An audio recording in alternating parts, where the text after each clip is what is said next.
नमस्ते and welcome to my ecologics your class of economics. यह है हमारा लेक्चर नंबर 3 और आज हम कौन से टॉपिक के लॉजिक्स क्लियर करेंगे।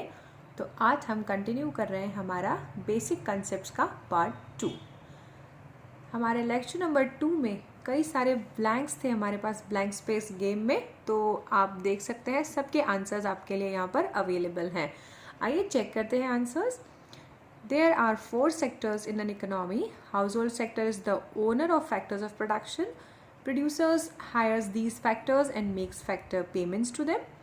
The government sector works for well-being of the nation and the rest of the world, or external sector is engaged in activities like import and export in general. Final goods are purchased for consumption, that is for the satisfaction of wants, while intermediate goods are purchased with the purpose of reselling or using them completely during the process of production. The final goods which are consumed for satisfaction are consumer goods. On the contrary, the goods which are used in the process of production of goods and services are capital goods. Investment refers to real investment which adds to capital equipment. Gross investment is inclusive of depreciation, while net investment is exclusive of depreciation. Depreciation is related with expected obsolescence, while capital loss is related with unexpected obsolescence.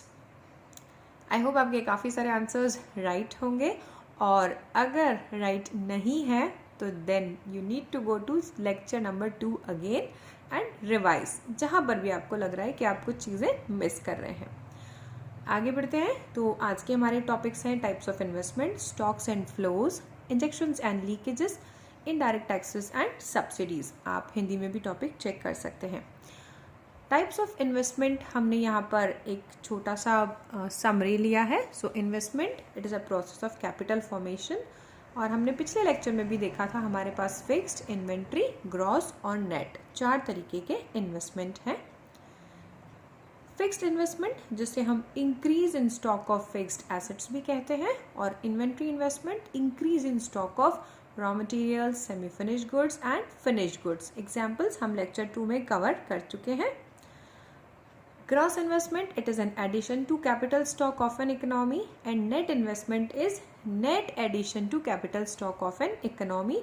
सो दोनों में difference क्या है? Yes, I hope you remember the difference is depreciation. So जब आप gross में से depreciation को minus कर देते हैं तब आपको मिलता है नेट, और अगर आपको नेट से ग्रॉस की तरफ जाना है तो आप नेट में डेप्रिसिएशन को ऐड कर देंगे। और डेप्रिसिएशन क्या है? It is an annual allowance for normal wear and tear and foreseen obsolescence of a fixed capital. आगे बढ़ते हैं। हमारा नया जो कंसेप्ट है वो है स्टॉक एंड फ्लो। तो स्टॉक मतलब क्या है? यहाँ पर स्टॉक यानी हम किसी भी ऐसे वेरिएबल के बारे में बात कर रहे हैं जिसको हम एक पर्टिकुलर पॉइंट ऑफ टाइम पर मेजर करते हैं, यानी उसका कोई टाइम डायमेंशन नहीं है। जैसे अगर हम एग्जांपल लें यहाँ पर कैपिटल, मनी सप्लाई, या फिर इन्वेंट्रीज। इन्वेंट्रीज यानी हमारा स्टॉक जो गुड्स का हो सकता है। तो स्टॉक वेरिएबल्स वो हुए जो एक पर्टिकुलर पॉइंट ऑफ टाइम पर मेजर हुए। उसी के ऑपोजिट अगर हम समझें तो हमारे पास होते हैं फ्लो वेरिएबल्स। तो ये वेरिएबल्स कौन से होते हैं? जिन्हें हम एक पीरियड ऑफ टाइम के ऊपर मेजर करते हैं, जैसे डिमांड, सप्लाई, इन्वेस्टमेंट और सेविंग्स। ओके, इसमें एक टाइम डायमेंशन जो है वो अटैच होता है, यानी वो पर डे हो सकता है, पर आवर हो सकता है, पर मंथ हो सकता है, या फिर पर ईयर हो सकता है। तो ऐसे जितने भी वेरिएबल्स जो हम एक पीरियड ऑफ टाइम के ऊपर मेजर करते हैं हम उन्हें फ्लो वेरिएबल्स कहते हैं। अब ये जो फ्लो वेरिएबल्स हैं ये इंजेक्शन हो सकते हैं या फिर लीकेज भी हो सकते हैं। स्टॉक और फ्लो कंसेप्ट को और अच्छे से समझने के लिए यहाँ हम एक वाटर टैंक का एग्जाम्पल लेते हैं। वाटर टैंक यानी एक पानी की टंकी। मान लेते हैं ये हमारे घर की छत पर बनी हुई पानी की टंकी है, ओवरहेड वाटर टैंक है। अब जब भी आप घर में मोटर चालू करते हैं या मशीन चलाते हैं जिससे आप इस टैंक को फिल करेंगे, तो एक पाइप से यहाँ पर पानी आता है और इस टैंक में फिल होने लगता है। तो मान लेते हैं ये जो पूरा पोर्शन है यहाँ पर वाटर फिल हो जाता है। अब जिस जिस जगह से आपने नल चालू किए या टैप्स ओपन किए, सो वो आपका वॉशरूम का टैप हो सकता है या फिर आपका किचन का टैप हो सकता है। तो आपने जितने टैप्स यहाँ पर ओपन करे उतने से क्या होने लगेगा, पानी वापस आने लगेगा, आप उसको यूज़ कर पाएंगे। सो अगर यहाँ से पानी अंदर आया है, दैट इज़ अगर मैं D1 की बात करूँ तो वो इंजेक्शन हुआ। उस इंजेक्शन से क्या हुआ, जो स्टॉक यहाँ पर पानी का था वो क्या हो गया, बढ़ गया। लेकिन जैसे जैसे टैप्स ओपन होते गए, मान लेते हैं D2, D3 और D4, ये जो है ये टैप्स हैं, जैसे जैसे ये ओपन होते गए हम पानी का उपयोग करते चले गए, तो जो स्टॉक अंदर इस टैंक में था वो धीरे धीरे कम होने लगा। इस तरह से हमारा जो वाटर का जो स्टॉक होगा इस टैंक में वो हर पॉइंट पर अलग होगा, यानी जितने नंबर ऑफ टैप्स ओपन होते चले जाएंगे हमारा स्टॉक उतना तेजी से कम होने लगेगा। अगर सिर्फ एक ही टैप ओपन होगा तो हमारा स्टॉक धीमी गति से कम होगा। तो इसका मतलब जब भी आप स्टॉक को मॉनिटर करेंगे आपको हमेशा एक पॉइंट ऑफ टाइम पर ही उसे कैलकुलेट करना पड़ेगा। लेकिन ये जो इंजेक्शन और लीकेजेस हो रहे हैं ये आपके स्टॉक को या तो बढ़ा रहे हैं या तो कम कर रहे हैं। ओके, तो अगर हम इसको समझें कि जब भी इंजेक्शन हो रहा है यानी पानी अंदर आ रहा है तो हमारा जो यहाँ पर स्टॉक है टैंक के अंदर वो बढ़ रहा है, तो हम सिंपल कंक्लूजन ले सकते हैं कि इंजेक्शन से स्टॉक बढ़ेगा। अब जब जब लीकेज हो रहा है पानी का तो उससे स्टॉक कम हो रहा है, तो यहाँ क्या कंक्लूजन हुआ कि लीकेज जो है वो स्टॉक को कम करता है। और हम याद करें इंजेक्शन और लीकेजेस किसके पार्ट होते हैं, तो इंजेक्शन और लीकेजेस जो है वो फ्लो वेरिएबल्स होते हैं। ओके, तो एक सिंपल सा मीनिंग यहाँ हुआ कि स्टॉक यानी वो पर्टिकुलर वेरिएबल जो आपने एक पॉइंट ऑफ टाइम पर मेजर किया और उसको अफेक्ट करते हैं आपके फ्लो वेरिएबल्स जो कि इंजेक्शन या लीकेज हो सकते हैं। इंजेक्शंस स्टॉक को बढ़ाते हैं और लीकेजेस स्टॉक को कम करते हैं। अब हम इसी वाले एग्जाम्पल को यहाँ पर वाटर टैंक न मान करके हम मान लेते हैं ये हमारी इकोनॉमी है। ओके, और जो इकोनॉमी के अंदर है ये सारा हमारा मनी है। ओके, तो ये वो मनी हुआ जो जनरल पब्लिक के पास है, जिसे हम सप्लाई ऑफ मनी भी कहते हैं। अब अगर किन्हीं कारणों से यहाँ पर इंजेक्शन होता है तो क्या होगा, जो पब्लिक के पास में मनी है, जो पैसा है, उसका स्टॉक क्या हो जाएगा, बढ़ जाएगा। लेकिन जब जब लीकेज होगा तो पब्लिक के पास जो मनी है उसका स्टॉक कम हो जाएगा। ओके, तो अगेन स्टॉक ऑफ मनी जो हुआ उसे कौन अफेक्ट करेगा, इंजेक्शंस और लीकेजेस। हम यहाँ पर एक और एग्जाम्पल लेकर के इसे समझते हैं। मान लेते हैं कि ये जो टैंक है ये टैंक नहीं होकर के बैंक है और यहाँ पर हमारा एक सेविंग बैंक अकाउंट है। उस बैंक अकाउंट में 1 जनवरी को मेरे पास में 50,000 रुपये हैं। तो वो 1 जनवरी, मान लेते हैं 2020 की बात हो रही है, तो 1 जनवरी 2020 को मेरे अकाउंट में 50,000 रुपये हैं। तो वो 50,000 मेरा स्टॉक हुआ, वो उस दिन मेजर हुआ है। अब मैंने अगले ही दिन उसमें से 2,000 रुपये निकाल लिए, तो वो 2,000 रुपये निकाल लेने से क्या हुआ है, वो लीकेज यानी कि स्टॉक क्या हो गया, कम हो गया। तो अगर मैं 2 जनवरी को जाकर के स्टॉक को चेक करना चाहूंगी तो उसकी जो वैल्यू मिलेगी वो मुझे मिलेगी 48,000, क्योंकि मैंने 2,000 रुपये निकाल लिए, वो लीकेज है। अगर मैंने 3 तारीख को जाकर के फिर से 2,000 रुपये जमा कर दिए हैं तो वापस से मेरा स्टॉक बढ़ के कितना हो जाएगा, 50,000 रुपीज हो जाएगा। तो इस तरीके से स्टॉक में चेंजेस आते रहेंगे जब जब इंजेक्शंस और लीकेज होंगे। आइए समझते हैं इंजेक्शन और लीकेज का इकोनॉमिक्स के अकॉर्डिंग क्या मीनिंग है।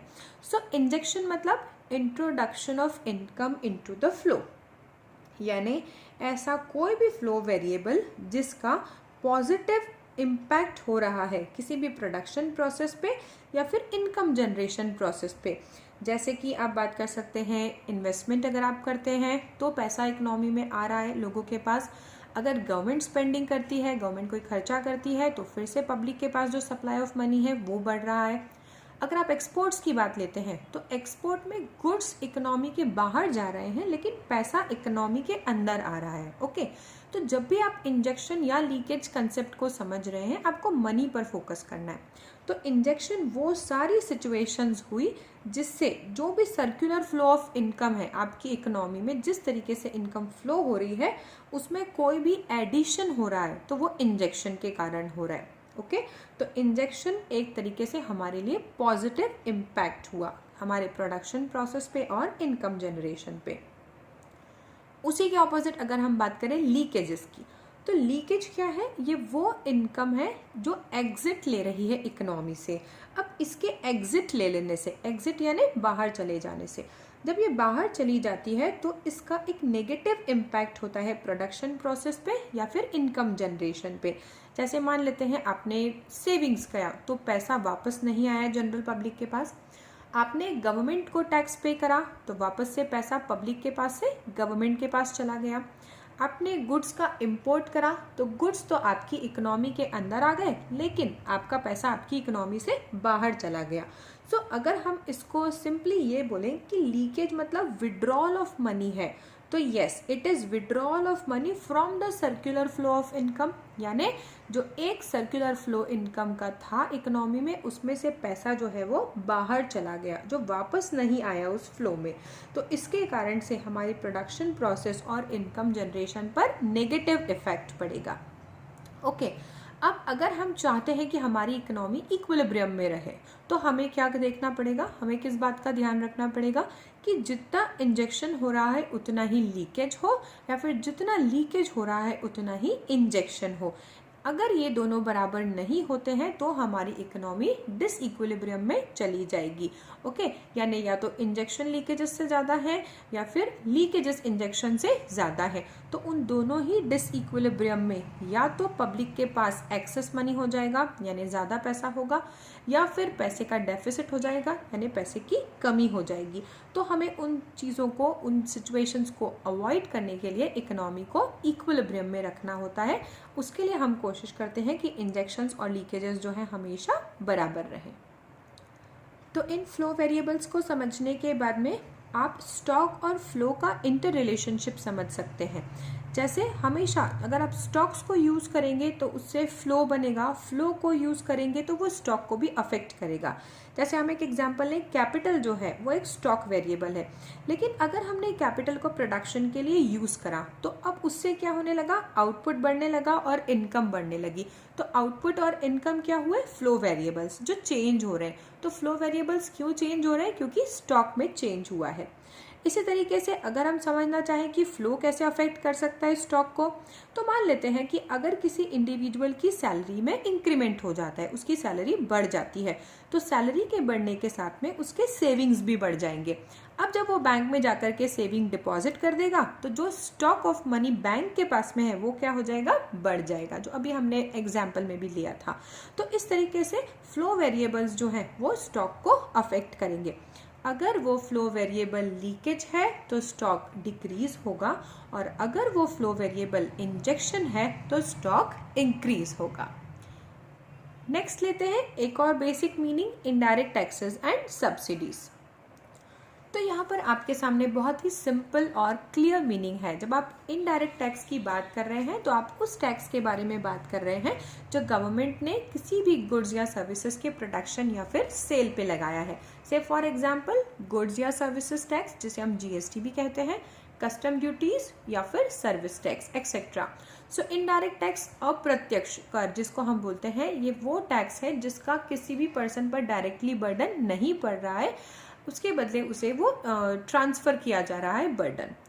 और अगर हम बात करें सब्सिडीज़ की, तो सब्सिडीज़ एक तरीके से फाइनेंशियल असिस्टेंस है, यानी एक सहायता है जो कि गवर्नमेंट दे रही है यहाँ पर फर्म्स को या फिर हाउस होल्ड्स को।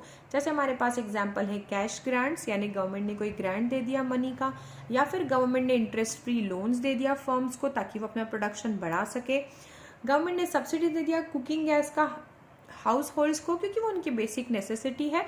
तो इस तरीके से सब्सिडीज भी जो है एक असिस्टेंस है और गवर्नमेंट उसको फर्म्स या हाउस होल्ड्स को प्रोवाइड कर सकती है।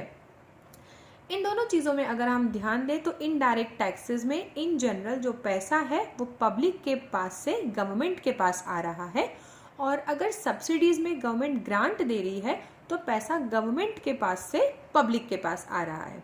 ओके, एक शॉर्टकट और हम समझे तो अगर इनडायरेक्ट टैक्स लगाया गया तो आप इस एरो से, रेड एरो से समझ सकते हैं जो इंक्रीज शो कर रहा है कि अगर इनडायरेक्ट टैक्स लगा है किसी भी गुड्स या सर्विसेज पर तो उससे उस गुड या सर्विस की मार्केट प्राइस इंक्रीज हो जाएगी, और अगर किसी भी गुड्स या सर्विसेज पे गवर्नमेंट ने सब्सिडी प्रोवाइड की है तो उससे उस गुड की या सर्विस की मार्केट प्राइस डिक्रीज हो जाएगी। यानी जब भी हम गुड्स की मार्केट प्राइस को कैलकुलेट करने जाएंगे तब हम टैक्सेस और सब्सिडीज के एडजस्टमेंट करने के बाद ही मार्केट प्राइस पर आ सकते हैं। तो इसी के साथ हमने कुछ और बेसिक कंसेप्ट्स क्लियर करे, कुछ ऐसी टर्मिनोलॉजीज जो हमारे इकोनॉमिक्स की कॉमन टर्मिनोलॉजीज है वो समझी। और यस, ये है आपका ब्लैंक स्पेस गेम जो इस लेक्चर में लिए हुए टॉपिक से रिलेटेड है। कोशिश करेंगे सारे कीवर्ड्स के आंसर आप दे पाएँ। सो इस ब्लैंक स्पेस गेम का आंसर्स आपको चेक करने का मौका मिलेगा लेक्चर नंबर 4 में। तब तक के लिए आप एंजॉय करें अपना लर्निंग और कोशिश करें कि सारे ही आंसर्स आप करेक्ट लिख पाएँ। Thank you so much.